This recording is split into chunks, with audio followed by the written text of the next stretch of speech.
Hello everyone, good morning. Welcome to my YouTube channel. आज का next lesson plan है हमारा अम्ल पर बेस्ड है और आइएगा स्टार्ट करते हैं।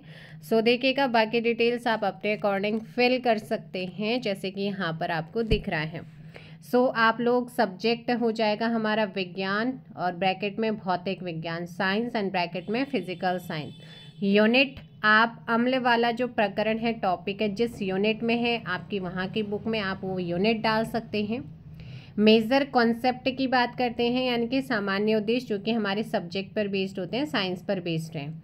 ये आपके 5 पॉइंट्स हैं, इनको आप नोट कर लीजिएगा। ये फर्स्ट से लेकर लास्ट लेसन प्लान तक हमेशा सेम रहते हैं। जो बदलाव आता है वो आता है माइनर कॉन्सेप्ट में, जिसमें ज्ञानात्मक, बोधात्मक और अनुप्रयोगात्मक के आधार पर आपके ये विशिष्ट उद्देश्य बनाए जाते हैं और इसमें टॉपिक के बारे में होते हैं, है ना। टॉपिक से रिगार्डिंग होता है। जैसे हमारा टॉपिक प्रकरण क्या है, अम्ल है, उस पर बेस्ड नहीं है 5 पॉइंट्स। उसके बाद प्रीवियस नॉलेज यानी कि पूर्व ज्ञान, छात्र पूर्व ज्ञान कितना है यानी कि इस टॉपिक के बारे में छात्र कितनी जानकारी उनको पहले से है, बेसिक जानकारी। उसके अलावा मोटिवेशन या इसी को टीचिंग एड्स, शिक्षण सहायक सामग्री बोला जाता है। इसमें आप अलग अलग लिख सकते हैं या डायरेक्ट भी लिख सकते हैं।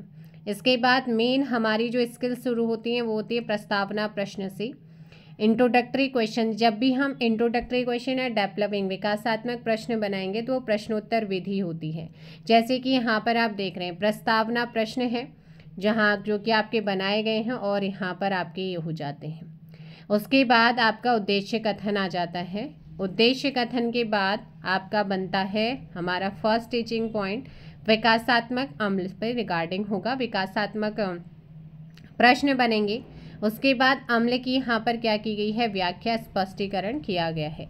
अम्ल का क्या किया गया है, मतलब हमेशा स्पष्टीकरण से पहले आपके विकासात्मक प्रश्न बनते हैं और विकासात्मक प्रश्नों के बाद ही एक प्रॉब्लमेटिक क्वेश्चन बनता है उसी में। देन उसके बाद उसी क्वेश्चन की क्या की जाती है, आपकी व्याख्या की जाती है। और यहाँ पर ये व्याख्या क्या हो रही है, कंप्लीट हुई है। और साथ में miniatures, Apple, grapes, tomato, source of acid क्या है, विनेगर है, लेमन, ग्रेप्स, ये सारी चीज़ें हैं। और ये कंप्लीट होते ही यहाँ पर एक प्रश्न बनता है, मूल्यांकन प्रश्न। उसके बाद आपका नेक्स्ट टीचिंग पॉइंट और फोर्थ पॉइंट और सेकंड टीचिंग पॉइंट रहेगा पदार्थों में उपस्थित अम्ल। लेकिन उससे पहले भी आपके क्या बनेंगे, विकासात्मक क्वेश्चन 1, क्वेश्चन 2 समस्यात्मक प्रॉब्लमेटिक है, इसी को यहाँ पर व्याख्या किया जाता है। जैसे कि आप देख रहे हैं कि यहाँ पर व्याख्या भी की गई है।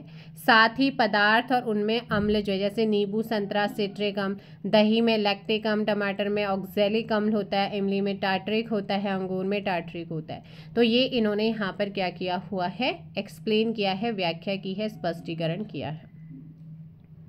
ये यहाँ पर कंप्लीट हुआ। यहाँ पर मूल्यांकन प्रश्न बन सकता है, बनाना चाहिए, वो थोड़ा सा स्किप हो गया शायद। टार्टरिक अम्ल किसमें पाया जाता है, ये आप मूल्यांकन प्रश्न यहाँ पे लिख लीजिएगा।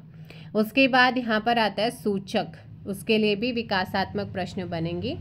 2 विकासात्मक प्रश्न बने हैं, दूसरा समस्यात्मक है और उसी को एक्सप्लेन किया गया है। तो यहाँ पर देखिएगा स्पष्टीकरण। स्पष्टीकरण में बहुत ही सुंदर तरीके से ब्लू लिटमस का टर्न्स रेड में चेंज होना, है ना। ब्लू लिटमस कैसे रेड में चेंज होता है एसिड में, तो यही चीज़ यहाँ पर लिखी गई है कि कोई पदार्थ अम्लीय है या नहीं, इसका परीक्षण करने के लिए एक विशेष प्रकार के पदार्थ का उपयोग किया जाता है। ये पदार्थ सूचक कहलाते। सूचक को जब अम्लीय पदार्थ युक्त विलयन में मिलाया जाता है तो उनका रंग बदल जाता है। जैसे लिटमस पेपर हल्दी, है ना।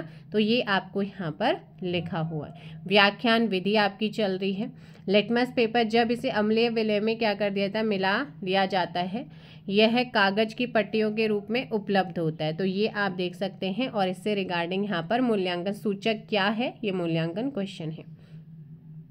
उसके बाद पुनरावृत्ति प्रश्न आपके आ जाते हैं, मतलब आपने जो 3 टीचिंग पॉइंट आपके मेन जो हैं वो आपने व्याख्या की है, उनसे रिगार्डिंग छोटे छोटे आपके क्वेश्चन पूछने होते हैं, बच्चे उसका आंसर देते हैं। गृह कार्य आ जाता है, होमवर्क। आपने जितना पढ़ाया है आप उसी से रिगार्डिंग बच्चों को 1-2 क्वेश्चन दे सकते हैं, कोई एक्टिविटी दे सकते हैं, क्रिएटिविटी दे सकते हैं, तो ये आपका काम है। बाकी इसको आप एज इट इज़ नोट कर सकते हैं। ऐसे ही फिर शाम पट सारांश आ जाता है। शाम पट सारांश में जितना भी 3 टीचिंग पॉइंट्स हैं ना आपके, उनको यहाँ पर क्या करना है, प्रेजेंट करना होता है, जिसके लिए आप ब्लैक चार्ट पेपर और वाइट पेन का यूज़ करेंगे। तो इनके थ्रू आप क्या करेंगे, इनको यहाँ पर लिखते हैं। तो शॉर्ट में लिखना होता है हमें तीनों टीचिंग पॉइंट्स को अपना शामपट सारांश में, और इसी के साथ अम्ल वाला ये चैप्टर का लेसन प्लान आपका कंप्लीट होता है। सो मिलेंगे हम नेक्स्ट वीडियो में, फ़िलहाल इतना ही। Thank you so much. जय हिंद, जय भारत, जय उत्तराखंड, जय देवभूमि।